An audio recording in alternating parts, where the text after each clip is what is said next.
Hey guys, Ethan here from Extreme RC 4x4, and I just want to show you this truck before I send it back to the customer. If you are curious, I have been doing a pretty good amount of custom work for people over these last few summer or COVID months. This is just one of them. This truck was sent to me as a TRX4 Bronco, and what he wanted me to do was install all of the parts necessary to convert it to the Power Wagon, as well as the trimming that needs to be done. And on top of that, I have two of these clear Power Wagon bodies that I've trimmed for him. So if you guys want to have a look at what I did for him, basically starting from front to back, we have the Power Wagon stubby winch bumper, but we left this battery plate in place. If you remove this, you can use the servo winch mounts on this bumper. The inner fenders are trimmed to accommodate the body. The narrow ESC mount and the receiver box mount that centers it over top of the motor instead of on the side here.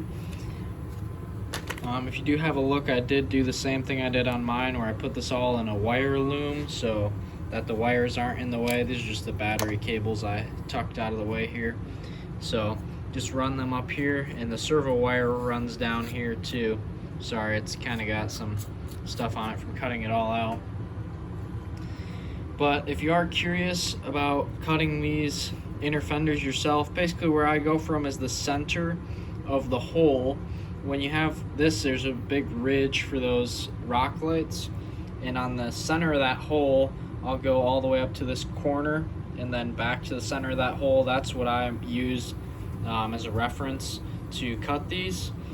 And then from the center of that hole again down to about midway through this little ridge. Installed the aluminum side steps for the Power Wagon body. These are specific to the Power Wagon body. As you can see, they are contoured so they're wider in the front to match the body and narrow in the rear. To install these, all you have to do is drill the holes all the way through the bottom so you can attach the hardware from the bottom side like this. He's also purchased a set of the 3D printed side steps, but he just wanted to have those on hand in case he wanted black ones. The TRX4 rear shock towers and this rear screw-on body mount, which you get these body nuts with. Basically, the purpose of this rear setup is to get these posts into this ridge of the Power Wagon body, because the Power Wagon body was not designed to work on the TRX4 chassis. I have a feeling it's more designed for like the SCX-10. So another thing, this is notched out so you can still run a full-size battery if you'd like to. Then use the front bumper mount in the rear, and then the rear Power Wagon bumper. So that just gives you a little extra clearance since the front bumper doesn't have a bumper mount in it. But yeah, this is basically everything I did for him. Also, the bodies need to be trimmed in the center for clearance around this battery tray. So all that has been done for him. If you are curious, when you're installing this receiver box mount, if you take these covers off, you'll find a lot of wiring inside of this box, so you can pull more wire out with those lids off, and then you won't have trouble with getting the box all the way up here. I am going to be installing a BEC and a new servo in my personal Power Wagon when I get the time. I've been really tight on time lately, but I'm going to see how that works out with this receiver mount. But it should be pretty much plug and play, since all I've done is move the electronics. So this is pretty much the same thing as my Power Wagon, except for the fact that he has two bodies on his, as well as the Bronco wheels and tires.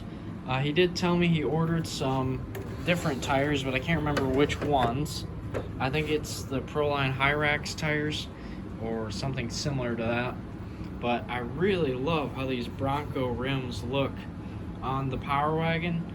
I almost want to get a set of silver wheels for mine, because the red paint on my Power Wagon just looks really good on those silver wheels, especially with the side steps here. So yeah, I'm just filming this video for you guys to show off another Power Wagon build. It can be duplicated, just with the right amount of time. You know, a lot of this stuff is bolt-on. These fenders do need to be trimmed unless you have a sport or something. All the lockers and the 2-speed transmission still work. Everything still functions. That was my main goal when I was building mine, because I love those features. But if you guys do have something like this that you want me to work on, please just send me an email and I will let you know where I'm at, how quickly I can get things done, and all sorts of things like that. I think I've had this truck for about 2 weeks now, but I've been a little bit more busy than normal. So 2 bodies cut out, the chassis is converted. I think that was the easy part for me. Cutting out the bodies is pretty tedious, but it can be done if you just spend the time. I have the light buckets as well for the front of this, but I didn't install them because he's going to be painting these bodies. So yeah, this is a pretty fun build, guys, especially doing a second one. I know all the tricks to how they go together, but like I said, if you have something that you would like me to work on, please let me know. I do have some free time every now and then, but another Power Wagon done. This one looks really awesome. I kind of want those Bronco wheels and tires for mine, though. Alright, anyways, guys, thanks for watching. Please like, comment, and subscribe, and I'll see you guys in the next video.